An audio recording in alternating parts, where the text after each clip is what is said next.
Hello, I'm Umbrenero and welcome back to Umbrenero's Life. Today's video is Working on an Art Collection Part 5.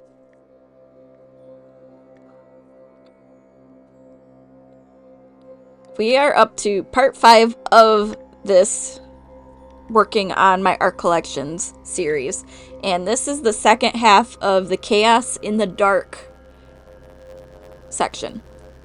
And this one had some pretty unique results. So in the last part, I said I had run out of my pouring medium fluid. I did. So I tried to preemptively combat it by making extra for my black pouring fluid for my base color for this part, which is why it isn't a measuring cup. I needed a bigger container because there was probably a good 4 or 5 extra ounces that I ended up making. I had enough, but still. So we're doing it in the same color order as we did the last part for the Chaos in the Light collection. And I have to say, the way these ones dried was surprising.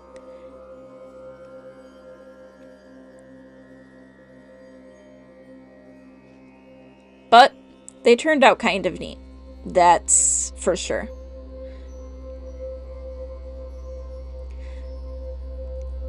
And because the black was a lot thinner than how the white was, it helps stuff spread so much easier that most of this video, this is real time of, I believe the whole thing, this whole video. Yeah, this whole video, this is real time how long it took me to do the second part, because I was not struggling to get the paint to spread, which I am so happy that it did not cause many problems. But again, I have my canvas underneath catching all of my drippings of paint.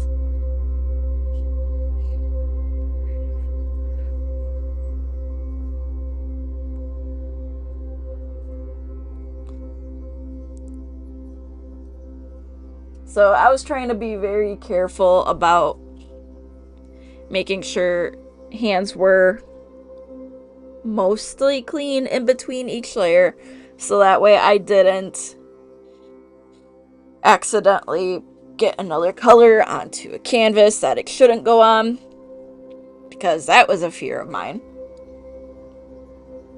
But I brought in the next one and we kept on it going. Because of how I had this all laid out, it went a lot faster. And I probably did use more black, even though I still had enough.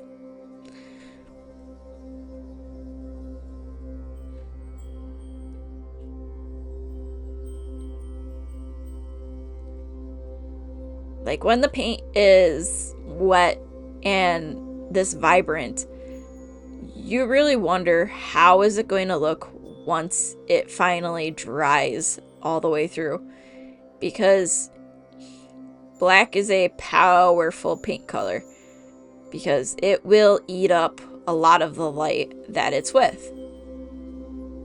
The 2 green ones that I did here, they did change quite a bit, but you can still see the patterns in them. It's subtle, but you can see it.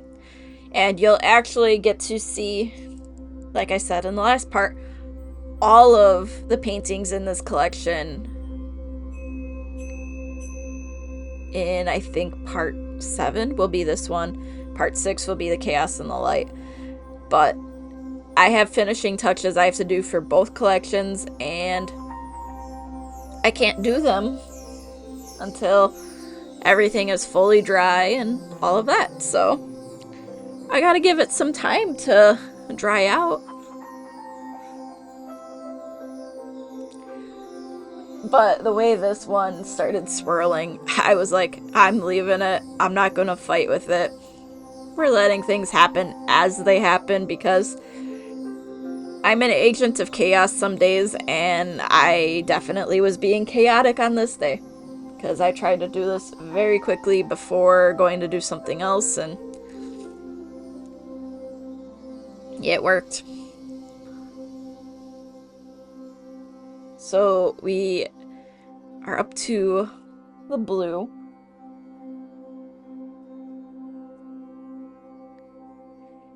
And I don't know why, but I started deciding to flip the empty paint cups and lids onto the canvas as I was taking them off, like the lids, just so that way I had extra little pops of color here and there. Like, they ended up adding some neat little designs to it. Like, I'll admit that. This one, I'm like, alright, we're getting the corners so I don't have to worry about spreading the fluid to the corner as easily. And in the last one, this is where I noticed I was running low. And this time I wasn't. So it's like, alright, cool. We're just gonna keep going.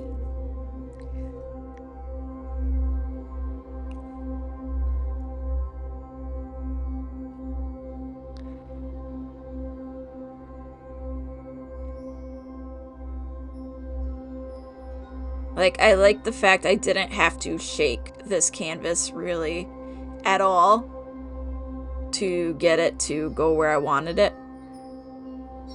Like, I just had to slightly angle it. And with how thin I had my base color, I was starting to get some of these neat little cells to pop up, and it's like, I wish I had this on the rest of this collection, because some of these have turned out very neat, but the other ones have their own specialness to them. You know, this one we're about halfway through the Chaos in the Dark, so it meant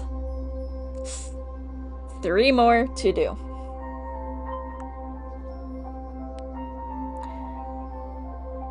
And yes, the drops, they ended up looking really neat.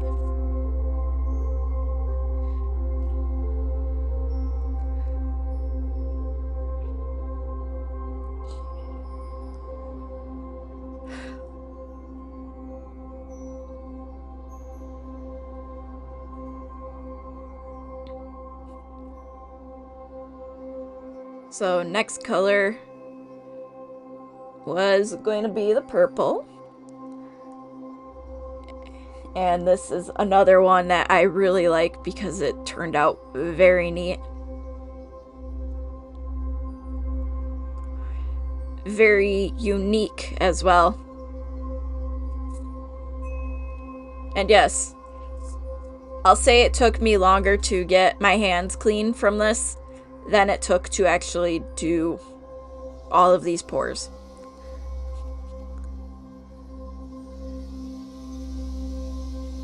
But since I knew I was going to be good on fluid, I'm like, alright, we're just going to do classic, go from there, see what comes of this. And I was not disappointed at all.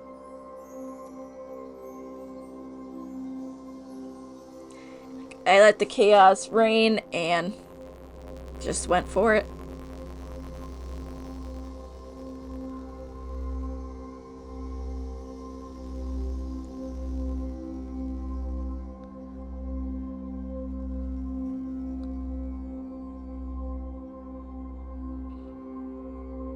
Like this one, I probably did put a little bit less paint on it. For some reason, I could have put a lot more than I actually did. But I think I was just being cautious because it's like, alright, I want to make sure I have enough for the next 2. And any of the places where I did go to give a little help, it fit. Like,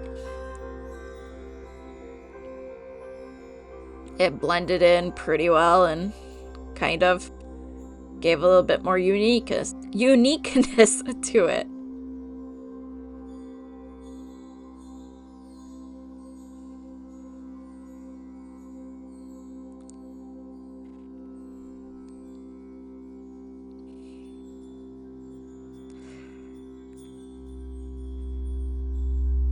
But luckily it didn't need too much help. I think this was the one that needed the most. And as you can see, it is mostly purple, because the way it just happened to spread and go. I'll say the dried version does look really neat.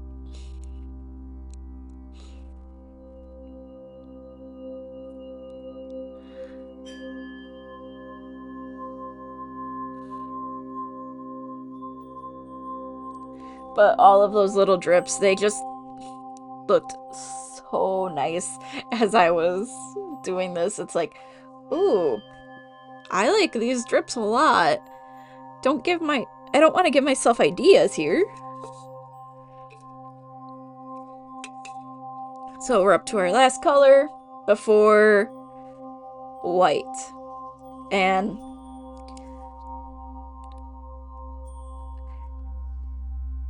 I don't know why I was getting nervous, but I was.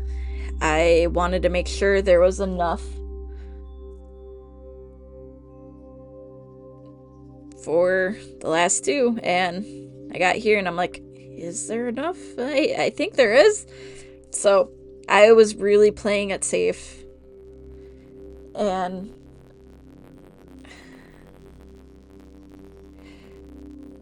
I'll admit I did get nervous, but I was really liking how these were coming out. And I'm like, all right, we're gonna pour this one a different way because I want chaos. Best way I could describe it. I'm like, all right, well, let's see how this is going to flow and how it's going to look. So I'm like, let's do the top very fast, get to the bottom, and see what comes of this. Because it was swirling a lot, giving a lot of interesting shapes, designs, patterns, and I like doing these acrylic pours because if you can get two identical ones, that's impressive. I like the fact that each one has its own character and isn't a carbon copy of the one next to it.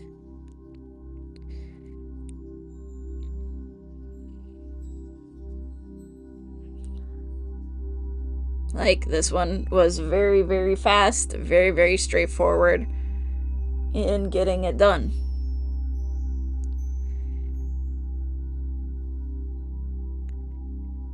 But then it meant it was time for the final canvas of Chaos in the Dark, which is the white on the black background. And in the last video of this series, I obviously did not have enough background color. So that canvas became mostly black from the black paint. I was scared of having a repeat of that happen. I will fully say that. I was nervous of it because I didn't want that repeat to happen. So I'm like, before I really go, we're just going to see what happens. And as you can see, I had a lot more black this time compared to how much white I had. And I'm like, all right, we should be okay, but I need to make sure this is fully covered. So on goes the white. Perfect amount. Let's see how this turns out. And I have to say, the white fought back in this one. It really did not let the black control it. The white, it really stands out. And just the swirls that have come in this one, it was a very fast and a very clean pour, which out of some, you get that. And I'm happy this one was one of them, because even though it's the two base colors, it turned out pretty nice. And now there's only one thing left to be done for all of them, which is the final touches, which will be the next two parts of the series.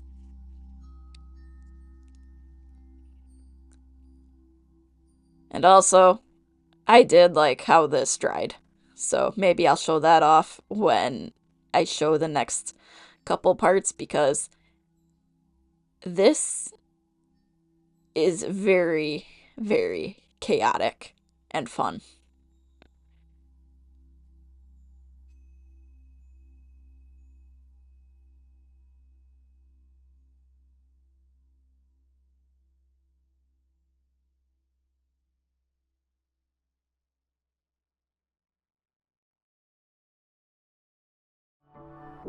So, thanks for watching, and if you could like and subscribe, it would be greatly appreciated. Again, thank you for watching, and until next time, I am Umbrenero. Bye!